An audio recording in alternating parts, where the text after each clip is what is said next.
si on a traité ce sujet aussi, c'est parce que vous aviez cette plante, la vitriologe, où vous avez été arrêté.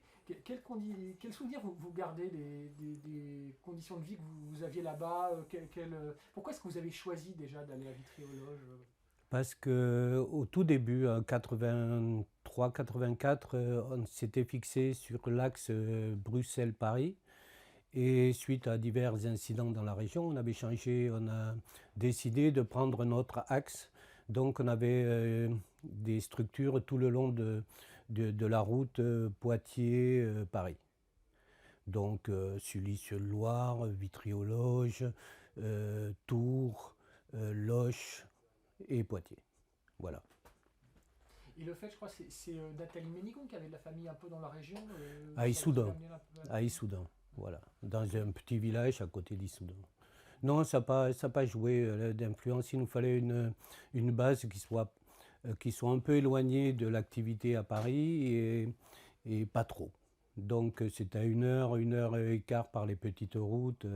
Donc c'était très pratique. Est-ce que vous savez finalement comment est-ce que vous avez été repéré là-bas? Oui, c'est un problème de plaque de voiture belge. Voilà, tout simplement. C'est-à-dire que à quelques maisons de là, il y avait un retraité de la préfecture de police. Sa fille travaillait à la DST. Elle a repéré la voiture belge. Il y avait une alerte nationale sur les voitures belges. Et il y a eu une erreur de communication avec la Belgique. La plaque avait changé. Donc elle a dit c'est bizarre. Et une voiture qui n'a pas une bonne plaque de circulation. Et donc il s'est lancé toute une vérification pendant 8 jours qui a été négative. Et finalement, les policiers, en allant acheter du tabac, je crois, ils ont rencontré Nathalie dans un supermarché à Châteauneuf-sur-Loire. Voilà. C'est tout simple, il n'y a pas eu de remise de récompense, les affiches n'ont servi à rien. C'était ce qui arrive toujours, un accident. Voilà. Sur le plan politique, il y a une notion sur laquelle je veux que vous exprimiez, elle est présente dans le livre. Vous êtes considéré comme un terroriste. Est-ce que vous assumez tout ce que vous avez fait? Mais est-ce que vous Oui, assumez ce terme de oui terrorisme? aussi. Le la grande différence, c'est que nous, on terrorise ceux qui terrorisent la population, c'est-à-dire la bourgeoisie, ceux qui exploitent, ceux qui oppriment. Et non le contraire, on ne va pas terroriser les gens dans les bars, dans les restaurants, les gens de la rue. On terrorise les puissants, ça c'est la différence fondamentale. Et c'est pour ça aussi que j'assume le terme de terroriste. Comme les résistants pendant la dernière guerre étaient terroristes aussi. Voilà. Parce que dans le livre, le terme que vous utilisez, vous parlez beaucoup de guérilla, de la guérilla. Oui, c'est le terme que je préfère, c'est plus simple. Ça, ça montre du doigt le rapport de violence du faible au fort, du minoritaire à une armée, quoi. Armée policière, armée tout court, et aux juges et à l'État. Guérilla, c'est la violence du faible au fort. Alors, est-ce que vous considérez toujours aujourd'hui que la lutte armée est nécessaire pour parvenir à quelque chose? Ça, c'est une réponse que je ne peux pas répondre à ça, parce qu'aujourd'hui, il y a de tels textes de loi qui feraient que je peux tomber rapidement dans l'apologie. Donc, je préfère ne pas répondre à ces questions. Le futur démontrera, voilà, c'est tout. D'accord, donc je comprends votre position par rapport à ce risque-là. Alors disons, pour poser les choses autrement, est-ce que vous considérez que l'action que vous avez menée à l'époque, qui était une action armée, Oui. elle a eu une utilité, elle a donné aux classes populaires que vous défendiez à un moment du courage et de la force? Il a donné ces actions ont donné du courage et de la force, mais la vague réactionnaire du néolibéralisme était tellement puissante qu'elle a tout emporté sur son passage. Les organisations, nous bien sûr, parce qu'on était une toute petite organisation, mais nous, les résistances ouvrières, les résistances politiques de gauche, aujourd'hui, qui c'est qui est à gauche, concrètement? La vague réactionnaire est passée par là. C'est aujourd'hui prétendus d'extrême gauche, ils ne sont même pas à la droite du Parti socialiste à l'époque où on luttait, quoi. Donc oui, il y a eu une très grande défaite du mouvement populaire, des résistances ouvrières. Ça a été une catastrophe. Mais nous, on n'a été qu'un petit moment de cette grande bataille. Parce que dans le livre, vous faites le constat de l'échec opérationnel des actions que vous avez menées. La guerre sur le plan militaire, disons, vous l'avez perdue. Mais est-ce que vous considérez que vous avez gagné quelque chose sur le plan des idées? Non, on a affiché un point de lutte de classe qui est fondamental. Après, 30 ans sont passés, effectivement. Je ne sais pas si on... Je pense que s'il se passe des choses dans le futur, on reviendra sur cet épisode. Donc vous en sortez avec l'idée que ça a servi à quelque chose, ce que vous avez fait? Oui, mais là aussi, c'est simplement le fait de dire ça, on peut tomber sous le coup de la loi aujourd'hui. C'est très difficile de s'exprimer sur la violence révolutionnaire aujourd'hui, dans ce pays. Vous faites le constat des actions que vous avez menées, en parlant aussi bien, disons, positif qu'en négatif, enfin, en constatant les impasses qu'il y avait aussi dans cette voie-là. Mais est-ce qu'il vous arrive encore aujourd'hui de rencontrer des gens qui viennent vous dire, qui voient l'utilité du combat que vous avez mené, tel que vous l'avez mené? Oui, énormément. Énormément, mais c'est aussi, je ne rencontre pas 6 millions de personnes. Oui, dans les milieux d'extrême gauche, oui, il y a beaucoup de gens qui nous parlent de ce qu'on a fait. Ce qui nous gêne un peu, parce que pour moi, c'est une histoire qui est derrière moi, et donc je n'ai pas une valorisation. Je suis pas persuadé de l'utilité de dire moi j'ai fait ça. Le livre est un témoignage. Après, les historiens feront ce qu'ils veulent avec ce témoignage. Mais c'est pas un écrit qui est fait pour dans le cadre d'une valorisation, quoi, personnelle et même collective. Pour vous, il était très important de choisir des cibles précisément et de ne pas faire de victimes, disons, innocentes? Voilà, c'est malgré le fait qu'on ait fait de très nombreux attentats, mais très très nombreux, on ne peut pas nous mettre des blessés dans la rue, des blessés dans des bâtiments. Les personnes qu'on a voulu toucher, on les a touchées. Et on a circonscrit même un chauffeur de patron, c'était pas un ennemi. C'est toujours après les policiers qui ont perdu la vie dans ce combat, l'ont perdu parce que c'est lors de rencontres fortuites, de courses-poursuites, de combats réels entre des personnes armées contre des personnes armées. Mais nous, les cibles précises, on a essayé de mener à bien ce qu'on pensait juste à ce moment-là. Comment vous déterminiez ces cibles? Qui participait au choix? Qui participait au choix? Voilà, qui participait au choix. D'abord, chaque cible ponctuait une campagne d'attentats. La première par rapport au complexe militaro-industriel, l'OTAN, la guerre, la généralisation de la guerre avec le néolibéralisme, le début de la mondialisation, qui était de réoccuper le tiers-monde, de reprendre les matières énergétiques. Et donc, il y a une action à ponctuer cette campagne. Et la deuxième action aussi, c'est autour de la restructuration, des grands plans de rigueur, etc. Donc, il y a eu une action pour ficher un point de référence pour la campagne. Donc, qui choisissait les actions? C'est les membres d'Action Directe, une partie des membres d'Action Directe, c'est-à-dire le cercle se resserrait au fur et à mesure qu'il y avait la détermination de la cible. C'est-à-dire que quand on disait on va toucher un grand patron, les militants d'Action Directe, pratiquement tous, étaient au courant de la volonté de toucher un grand patron, ou une personne placés dans les grandes restructurations au ministère ou dans le patronat. Et progressivement, ce n'est pas une chaîne hiérarchique, c'est une chaîne par rapport à la réduction du commando. Et enfin, le commando, en accord avec une ou deux autres personnes, pouvait déterminer la cible. Donc, je sais ce que vous voulez me faire dire. Est-ce qu'on pouvait être influencé par d'autres personnes à ce moment-là? Non. Nous étions totalement autonomes de nos choix.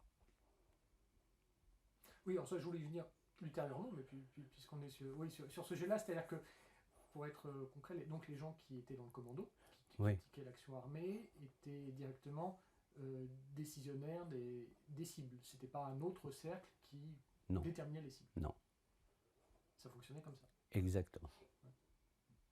Donc vous, par exemple, tous les gens que vous avez ciblés dans les commandos auxquels vous avez participé, c'est des gens, personnellement, vous savez pourquoi ils avaient été choisis. Exactement.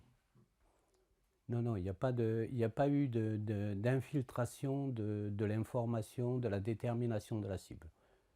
C'est pour ça on regarde droit dans les yeux toutes les politiques conspirationnistes par rapport à nous, parce que s'il y avait eu le moindre doute, on aurait recherché nous-mêmes qui a déterminé quoi. Mais il n'y a aucun doute. Après, pour aller clairement sur ce sujet-là, donc sur le choix de Georges Besse, dont on sait par ailleurs que, enfin, vous y faites référence dans le livre, le conflit franco-iranien Eurodif, c'est au même moment. Oui. Notamment, Georges Besse, il meurt le jour où la France règle une partie du contentieux avec l'Iran. Il y a un versement d'argent précisément ce jour-là sur Eurodif. Besse, c'est un personnage majeur du programme nucléaire français, plus aussi que de la régie Renault. Donc, mais c'était le grand restructurateur, comme il avait fait à Alcatel, c'était des dizaines de milliers de personnes dans la rue. C'était ça, par rapport à toute la campagne contre les restructurations, c'est l'objectif. Elle est lisible tout au long, depuis l'attentat contre le vice-président du CNPF, du MEDEF d'aujourd'hui, jusqu'à Besse. Elle est visible, on s'attaque au patronat, on s'attaque aux restructurations, on s'attaque aux politiques économiques néolibérales. Donc vous avez lu, je pense, les travaux de Dominique Lorenz? Oui, c'est du conspirationnisme pur. De gauche, mais du conspirationnisme. En ce qui concerne l'action directe, peut-être, parce que par ailleurs, je pense que vous ne contestez pas l'importance de des otages du Liban. Oui, non, ça non. Le rapport, non. C'est-à-dire que Besse est à part, mais effectivement, toute l'affaire de politique sale qui s'est menée dans les négociations avec l'Iran, à ce moment-là, et puis la guerre Irak-Iran, oui, bien sûr, c'était une donnée fondamentale de l'époque. Donc, non, ça c'est important dans le livre, mais ça n'a rien à voir avec l'exécution de Besse. Donc c'est un hasard? Non, c'est pas un hasard. C'est pas un hasard. Il n'y a pas de hasard. C'est pas du hasard. La France était impliquée dans un énorme conflit en appuyant Saddam Hussein, en lui livrant des gaz de combat, livrant des armes de destruction massive, parce que les armes qu'avait Saddam Hussein de destruction massive, c'est la France, l'Allemagne, les pays occidentaux qui lui ont fourni. Et donc, c'était le moment historique. C'est comme on ne peut pas retirer une opération d'un moment historique. Mais la cause à effet n'a rien à voir, quoi. Il n'y a pas de cause à effet. Lors de l'instruction, le juge Bruguière est allé en Allemagne de l'Est parce qu'il était persuadé qu'on avait été appuyé par l'Allemagne de l'Est. Il a ouvert les dossiers de la Stasi, il n'y avait rien. Nous étions une organisation parfaitement autonome, très liée aux autres organisations européennes, aux Palestiniens, et c'est vrai, aux Libanais qui résistaient, aux Turcs, mais pas à la République islamiste d'Iran, non. À aucun État. On ne recevait pas d'argent de Kadhafi, ni de Moscou, ni de Téhéran.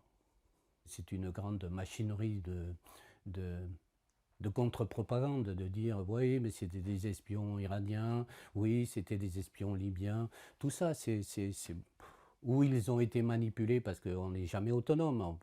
Ils ne peuvent pas admettre qu'on puisse être autonome. Déterminer nos cibles et les réaliser. Comment trouver l'adresse de Georges Besse, comment trouver l'adresse du général Audran? C'est tout simple, leurs adresses étaient dans le Wuzhou. Il n'y a pas besoin d'une top au ministère de la Défense, d'une top... non, non. Après, les gens importants, les gens déterminants, c'est très facile. Il suffit de savoir, de regarder les revues économiques, les revues professionnelles, etc. etc. Quand Mitterrand parle de Georges Besse, il dit le numéro 1. Le numéro 1 des restructurations en France. Donc, nous aussi, on le savait que c'était le numéro 1. Oui, non, j'entends ce que vous dites et je crois qu'il est important pour vous de ne pas laisser penser, par exemple, que vous étiez simplement des marionnettes qui auraient été téléguidées, à qui on aurait désigné des cibles. Maintenant, on peut aussi, compte tenu de la coïncidence de faits et de liens entre Georges Besse et au milieu de ces deux affaires-là, on peut imaginer qu'on peut penser, mais ça, voilà, qu'il y ait une convergence d'intérêts entre, si vous voulez, entre des groupes palestiniens et vous, et que finalement Georges Besse pouvait être une bonne cible qui arrangeait tout le monde. Ouais. C'est vous qui le dites, c'est pas moi. Non, mais c'est la lutte armée est quand même quelque chose de beaucoup plus simple. Beaucoup plus simple. Et l'objectif de Georges Besse, d'abord Georges Besse ne devait pas être, comme vous l'avez lu dans le livre, Georges Besse ne devait pas être tué. Georges Besse devait être enlevé. Tout était prévu pour qu'il soit enlevé. C'est une décision que je regrette dans le livre, hein, qui nous a fait précipiter cette opération alors qu'il devait être enlevé. Tout était prêt. Il y avait les endroits pour le garder, les maisons pour le garder. L'ensemble de la campagne autour de l'enlèvement de Georges Besse était... Et il ne devait pas être tué parce que nous portions la critique de ce qui s'était passé avec Aldo Moro. Et donc on ne voulait pas se laisser coincer en demandant des revendications, en se battant d'une façon acharnée sur les revendications. On voulait vraiment s'adresser au plus large, la grande partie de la population, essayer pendant un mois d'expliquer ce qu'étaient les restructurations, le néolibéralisme, et où ça allait nous mener, ce que nous vivons aujourd'hui.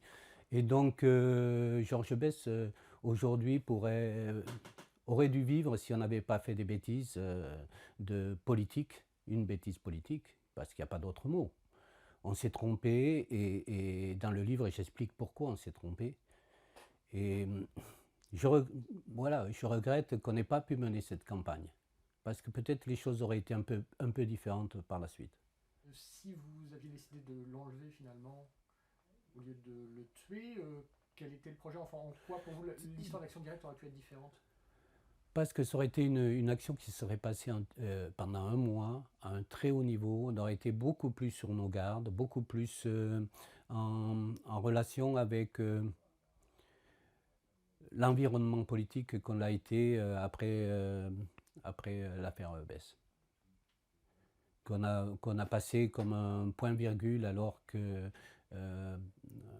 on voulait vraiment faire passer dans les populations le sens de la lutte contre les restructurations, contre les plans sociaux dans les usines à ce moment-là, parce que c'est des dizaines et des dizaines et des dizaines de milliers d'ouvriers qui ont perdu leur emploi sur 18 mois à ce moment-là. Donc on voulait marquer d'une action extrêmement dure cette résistance. Et quand vous gardez quelqu'un pendant un mois, vous tenez le pays en haleine avec un discours avec une explication. Et c'était ça, en fait, la seule solution qui nous restait à ce moment-là. À mon avis, c'est la thèse que je défends dans le dernier paragraphe du livre. On ne propose pas forcément de vous faire commenter toute l'actualité du moment, mais il se trouve qu'on se voit à un moment particulier où vous y avez fait allusion. Carlos Ghosn vient d'être interpellé, patron de Renault, etc. Et il y a, parallèlement à ce moment-là, on est en plein dans le mouvement des Gilets jaunes, et qui est quand même un mouvement de révolte populaire, issu de la base, sans chef, etc. Je vois ça, très contradictoire. Qu'est-ce que vous voyez dans ce mouvement-là? C'est justement ça, c'est des gens qui se mettent en ordre de bataille, qui se battent, ils sont très contradictoires, ils sont Oui, il y a tout, c'est les gens du peuple, les gens surtout des gens de la ruralité, des gens qui voient, qui constatent dans les faits la perte de leur pouvoir d'achat, de leur vie, en fait, où ils passent des heures dans des voitures, ils passent des heures pour aller au travail, ils ont des boulots de merde, et puis c'est de pire en pire et ils ne voient pas le bout. Et donc au bout d'un moment, ça craque, effectivement. Mais ce ne sont pas des militants politiques, ce sont des gens qui sont dans la première expérience du protestataire, qui a commencé avec quand les routes sont passées à 80, qu'il y a eu les premiers sabotages de masse sur les radars. Beaucoup de gens se sont exprimés à ce moment-là dans un ras-le-bol et qui ne fait qu'amplifier, qui ne fait que se développer. Bientôt, ils auront l'expérience nécessaire pour mener vraiment des luttes politiques. Mais je ne sais pas. Ce qu'il y a de bien, c'est qu'il n'y a pas de négociation qui se fait en dehors d'eux. Et qui pourrait se faire en dehors d'eux. Parce qu'ils sont dans la spontanéité de leur révolte, pour le moment. Est-ce que ça correspond en partie à la révolte populaire telle que vous la souhaiteriez? Non, parce que nous, c'est une révolte très politique, très, très consciente des enjeux. Là, c'est simplement un ras-le-bol par rapport à leur perte de pouvoir, de contrôle sur leur vie quotidienne, sur leur possible individuel. Peut-être qu'ils prendront conscience de la violence du système dans cette lutte. Parce que le système a déjà répondu par la violence. Et ça risque de s'aggraver s'il continue dans le seul protestataire.